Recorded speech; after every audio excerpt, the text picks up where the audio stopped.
크리스마스 전 4주간을 강림절 혹은 대강절이라 그렇게 부르고 있습니다. 영어로는 애드벤트라고 부르는데 그 뜻은 기다린다, 대망한다, 준비한다 하는 뜻을 담고 있습니다. 말하자면 예수님의 첫 번째 탄생을 감사하고 경축하고 다시 오실 예수님의 재림을 기다리고 준비하는 그런 뜻을 담고 있습니다. 그리고 해마다 성찬절에 성령 안에서 우리를 찾아오시는 주님을 환영하고 맞아들이는 그런 의미를 간직하고 있습니다. 그래서 이 대강절에는 많은 가정과 교회들이 크리스마스 리스라고 하는 것을 만들어 벽이나 문 앞에 데코레이션 하는 것을 볼 수가 있습니다. 금년에 저희 교회에서도 예배당 입구에 2개의 이 대림환 혹은 강림환이라고 한국말로 부르는데 푸른 나무 가지로 둥그렇게 만들어 데코레이션 한 것을 볼 수가 있습니다. 이 강림환 혹은 대림환의 상징적인 의미가 무엇인가를 생각해 봄으로써 이 대강절을 어떻게 우리가 맞이하고 지켜야 하는가 하는 것을 이해하는 데 많은 도움을 주게 되는 줄 압니다. 먼저 이 크리스마스 리스는 둥글게 만들어져 있습니다. 우리가 올림픽이나 경기에서 우승을 하면은 꽃으로 만든 화환을 목에 걸어줍니다. 혹은 꽃으로 만든 화관을 머리에 씌워주게 됩니다. 이 대림환은, 강림환은 이와 비슷하게 전나무 가지로 둥글게 만든 것을 볼 수가 있습니다. 이 둥근 것은 무엇을 상징하는 것입니까? 하나님은 시작도 없고 끝도 없다는 말입니다. 역사의 알파와 오메가가 된다는 뜻입니다. 영원 불변하는 하나님의 신성을 상징하는 것입니다. 다음으로 이 대림환은 늘 푸른 전나무로 만듭니다. 물론 소나무나 다른 푸른 나무 가지로 만들기도 합니다.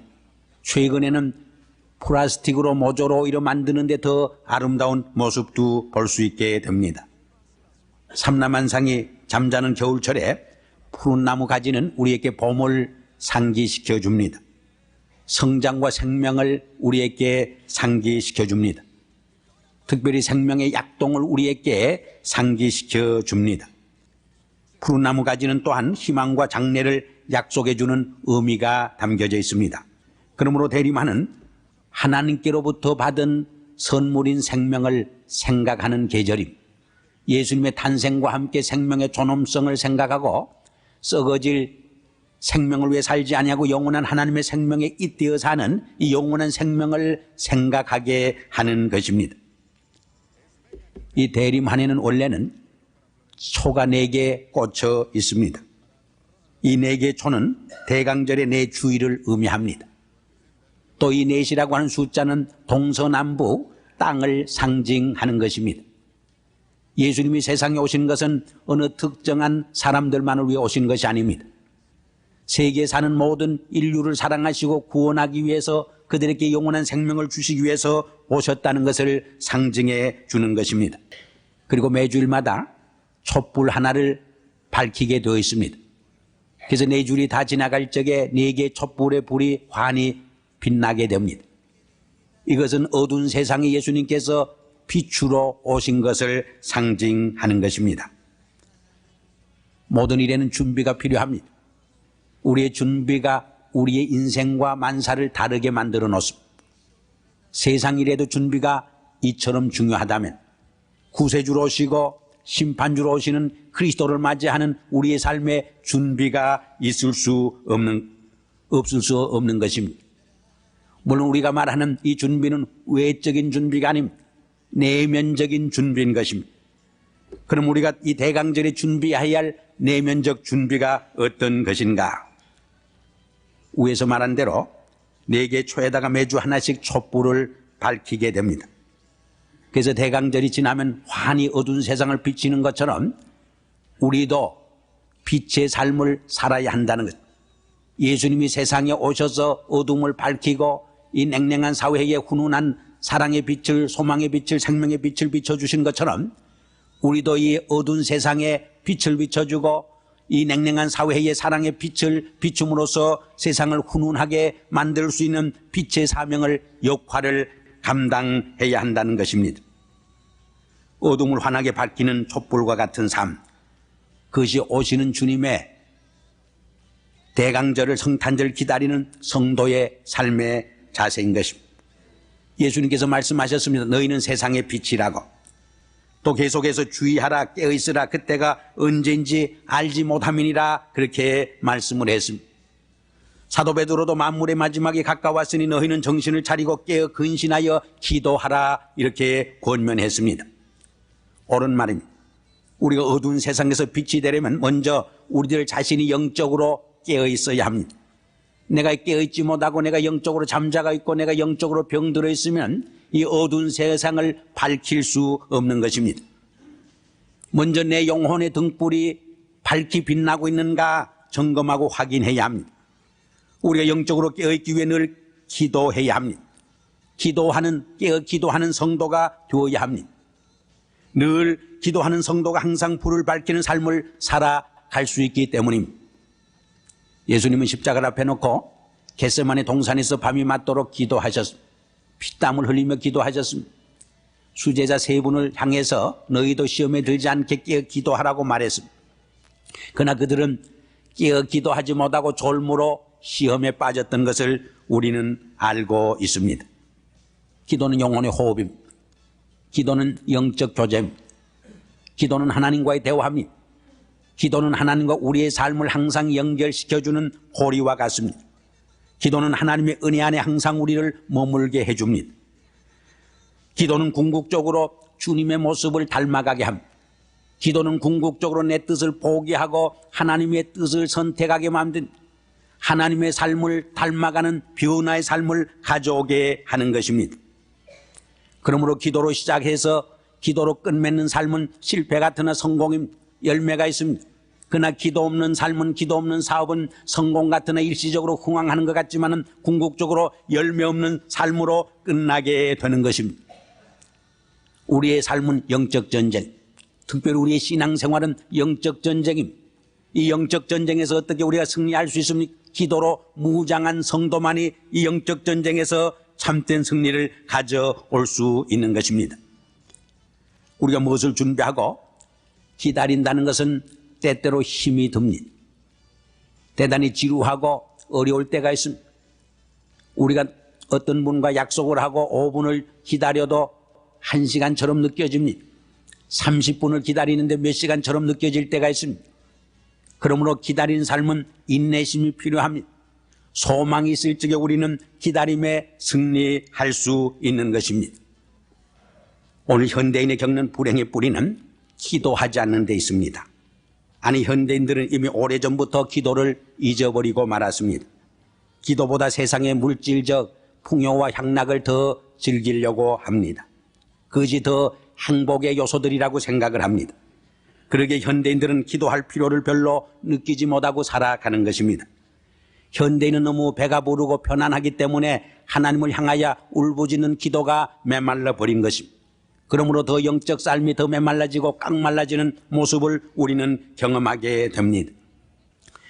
기도할 줄 모르고 기도를 잃어버린 사람은 결국 하나님을 잊어버리고 하나님을 등지게 되는 것입니다. 그들은 쥐꼬리만한 인간의 지식과 능력을 더 믿으려고 합니다. 기도할 줄 모르는 사람은 그러므로 실상은 하나님을 두려워할 줄 모르게 되는 것입니다. 그래서 하는 짓들이 살인, 강도, 폭력, 인신매매, 무서운 죄를 짓습니다. 사기절도, 타락, 부패 등을 일삼게 됩니다. 최근에 한국에 있는 분들이 저 연변에 가서 그 가난한 조선족을 속여서 등쳐먹는 사기하는 분이 있다 하는 말을 들을 적에 얼마나 가슴 아픈지 알 수 없습니다. 이것은 모두 어둠에 속한 짓들입니다. 하나님을 모르고 하나님을 떠난 세상을 일시적으로 잘되고 흥황하는 것 같지만은 결국 하나님의 심판을 받고 말게 되는 것입니다. 그러므로 우리는 잘 살면 잘 살수록 더욱 겸손해져야 합니다. 더욱 낮아져야 합니다. 이 어둡고 배금 사상과 퇴폐 문화가 만연한 세상에 물들지 아니하고 이 어둠 속에 진리의 빛을 비출 수 있어야 합니다. 사랑의 빛을 비출 수 있어야 합니다. 생명의 빛을 비출 수 있어야 소망의 빛을 우리는 비출 수 있어야 하는 것입니다. 무엇보다도 우리를 위해 자신을 주시고 목숨까지 바쳐주신 주님을 본받아 우리도 사랑을 실천할 수 있어야 합니다. 참 살아있는 기도는 언제나 행동과 생활로 이어지는 것입니다.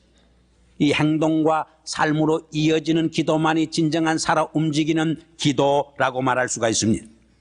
하나님은 사랑이십니다. 그리스도의 성육신 인카네이션은 이 하나님의 사랑의 화신이요 결정체였습니다.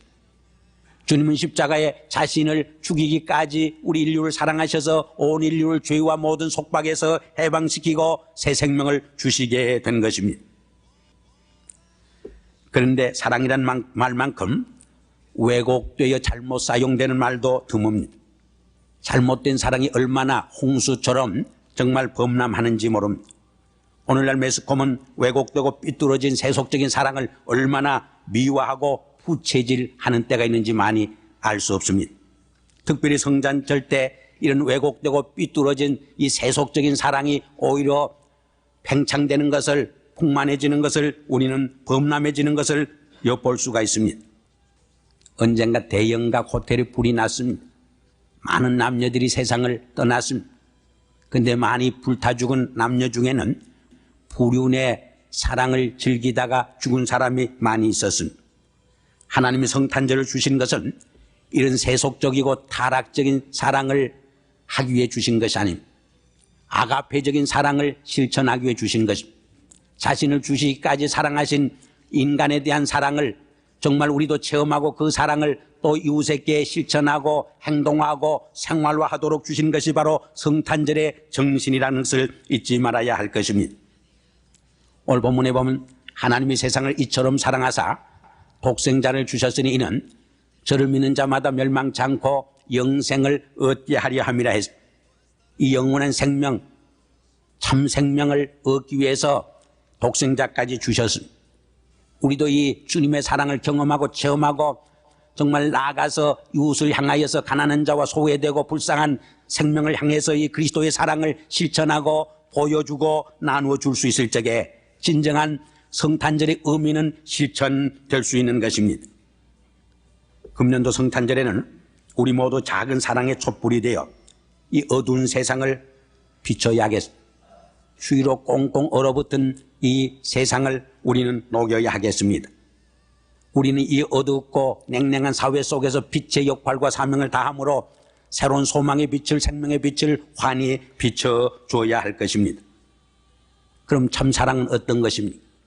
참사랑은 깊은 관심입니다. 소외되고 병들고 가난하고 어려운 상황 속에 사는 많은 사람들에 대한 우리의 진정한 관심을 말합니다. 오늘 현대인의 가장 큰 무서운 병이 뭐냐? 미움이 아님, 이 냉소주임, 무관심임. 예수님께서도 피를 불어도 춤추지 아니하고 정말 애곡을 해도 울지 않는 이 무감각해진 세상을 한탄하고 탄식한 적이 있습니다. 오늘 현대인들의 가장 큰 질병이 뭐냐? 이웃에 대해서 무관심해졌다는 것. 참된 사랑은 이해해주고 믿어주는 것입니다. 우리 사회는 너무나 믿어주지 못하는 사회가 되었습니다.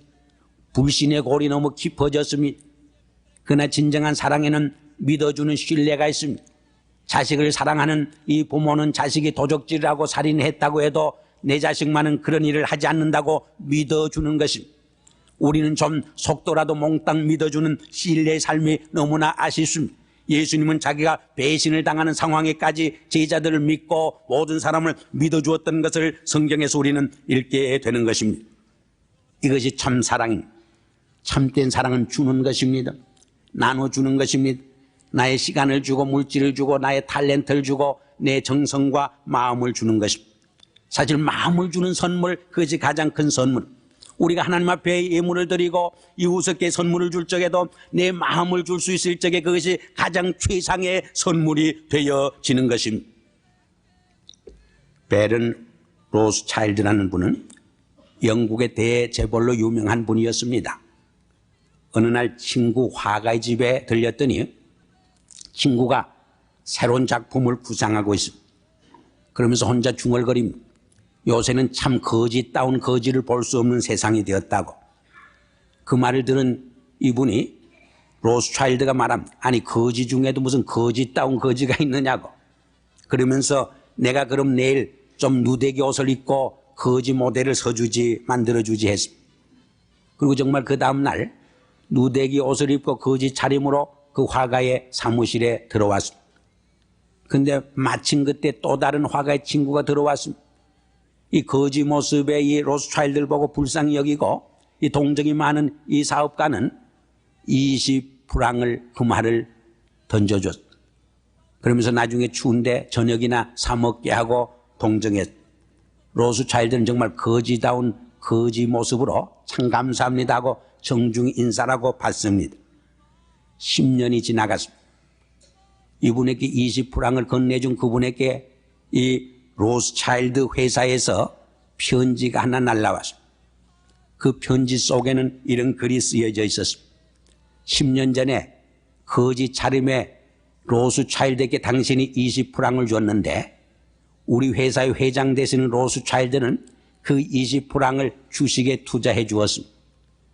그래서 그것이 늘어나서 그 원금과 함께 이자 1만 프랑을 당신에게 보내드립니다 하는 편지와 함께 1만 프랑의 체크가 날라온 것입니다. 여러분 이야기를 들으면서 무슨 생각을 합니까? 그럴 줄 알았으면 나도 했을 텐데. 그러나 분명한 사실은 가난한 이웃에게 베푸는 것이 하나님께 꾸이는 것이라고 했습니다. 저 하늘나라에 보물을 쌓는 것이라고 그랬습니다.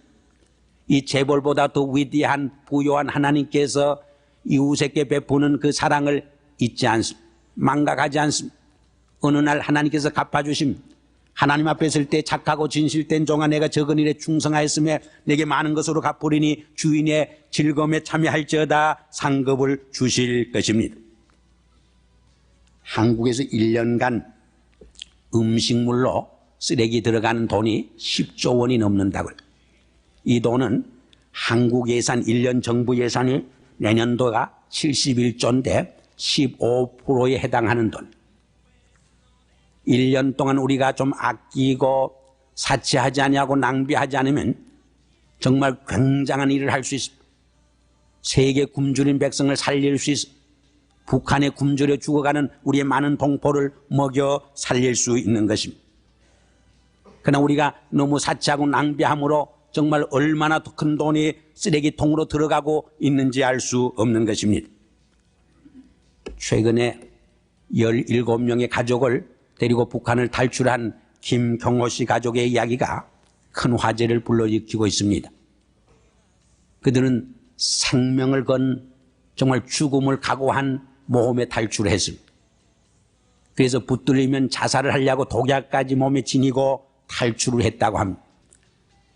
물론 많은 사람들이 도와줬습니다마는 중국을 거쳐 홍콩을 거쳐 남한 땅으로 돌아오기까지 한 달 동안 그 어려운 탈출을 어떻게 성공시켰습니까? 한 어머니의 자식을 사랑하는 마음, 온 가족을 구해야 되겠다고 하는 그 뜨거운 불타는 그 어머니의 마음, 그것이 불구한 남편을 데리고 많은 17명의 가족을 데리고 정말 탈출에 성공할 수 있었던 동기였고 원동력이라고 말할 수 있습니다. 저는 그 뉴스를 들으면서 사운드 오브 뮤직에 나오는 장면을 생각했습니다. 히틀러 정권에서 한 장교가 많은 자녀들을 데리고 정말 탈출해서 자유의 품으로 돌아오는 그런 장면을 연상시켜 주었습니다. 여인은 약하지만 어머니는 위대하다는 말이 있습니다. 이 사랑의 힘이 위대한 것, 새로운 역사를 창출해낼 수 있는 것, 사랑이 이 위대한 끔찍한 일을 만들어낼 수 있었습니다. 북한 땅에는 그들과 비슷한 처지에 있지만은 탈출도 못하고 가난과 굶주림 속에서 죽어가는 생명이 얼마나 많이 있습니다. 미국에서 1년간 개나 고양이에게 주어서 없어지는 양식이 굉장합니다. 그래서 세계교회협의회가 한 번은 미국 교회에다가 요청을 했습니다. 미국 교회가 미국 사람들이 이 개나 고양이에게 주는 그 폐새끼에 주는 양식의 10분의 1만 절약을 해서 세계 가난한 굶주린 백성을 먹여준다면 수십만을 수백만을 살릴 수 있는데 도와달라고 했어. 그러나 미국 교회는 그것을 하지 못했. 이 미국 사람들은 이 펫을 너무나 사랑하기 때문에 우리는 그것을 감당할 수 없다고 그렇게 대답을 했던 것입니다. 주님이 가장 기뻐하는 성탄절은 우리의 사랑의 손길을 이 가난하고 소외되고 굶주린 백성에게 뻗치는 길인 것입니다. 마태복음 25장에 보면 마지막 심판에 관한 이야기가 나옵니다. 오른편에는 양무리를, 왼편에는 염소무리를 모아놨습니다. 양물 향하여서 아버지의 축복을 받을 자들의 영원한 나라를 상속하라, 상속받으라 그렇게 말합니다. 그리고 내가 굶주릴 때 먹을 것을 주었고, 내가 헐벗을 때 옷을 주었고, 내가 감옥에 갔을 때 날 찾아봐 주었고, 내가 목마를 적에 마실 것을 주었다고 말합니다. 그들이 말합니다. 언제 당신이 목마르고 굶주리고 감옥에 갔습니까? 그때 뭐라고 대답합니다. 어린 소자에게 한 것이 곧 나에게 한 것이라 그렇게 대답을 하고 있습니다. 바로 어린 소자에게 물 한 것을 떠주는 가난한 그 심령에게 적은 양식을 베풀어 주는 것이 바로 주님께 한 것이요 하나님께 한 사랑의 손길이라고 말하고 있습니다. 사랑은 오래 참고 기다려주는 것입니다. 부모가 자식을 키울 적에 보면 오래 참고 기다립니다. 키가 빨리 크지 않는다고 목을 잡아 빼지 않습니다. 다리를 잡아 빼지 않습니다. 답답하지만은 오랜 기다림 속에, 인내 속에 성장을 기다려 지켜봅니다. 이 기다림 속에서 하나님의 위대한 역사가 일어납니다. 이 기다림 속에서 하나님의 위대한 창조적 사건이 일어나게 됩니다. 이 대강절은 하나님이 오래 기다리고 참아주시는 사랑을 체험하고 또한 이웃에 대해서 이런 사랑을 실천하는 계절인 것을 우리는 잊지 말아야 합니다. 우린 자기 자신에 대해서 너무나 관용합니다. 한없이 용서합니다. 한없이 참습니다. 그러나 우리는 이웃에 대해서 너무나 엄격함, 조금 더 참지 못함, 인내하지 못할 때가 얼마나 많습니다. 이 대강절은 이 하나님의 오래오래 참으시는 사랑을 우리가 체험하고 또한 이웃에게 이 사랑을 전할 수 있는 계절입니다. 바로 이런 계절이 되기를 주의 이름으로 축원합니다. 기도하겠습니다. 아버지 하나님, 이 대강절을 주신 아버지께 감사를 드립니다. 2000년 전 베들레헴에 말구유에 오신 예수 그리스도로 인하여 감사와 찬양을 드립니다. 뿐만 아니라 역사의 종말에 심판주로 오실 그리스도로 인하여 영광과 감사와 찬송을 돌립니다. 그러나 성령 안에서 이 성탄절에도 우리의 가정을 찾아오시고 우리의 심령을 찾아오시는 주님을 인하여 또한 영광을 돌립니다. 이 주님을 우리의 삶 속에 모셔드리기 위해서 우리도 기도하며 깨어있게 하시고 사랑의 실천을 통해 주님의 성탄절의 정신을 실현해 갈 수 있도록 우리를 영적으로 각성시켜 주시고 일깨워 주시고 채찍질해 주시고 사랑의 도구로 사용해 주시옵소서. 예수 그리스도 이름으로 감사하며 기도드리옵나이다. 아멘.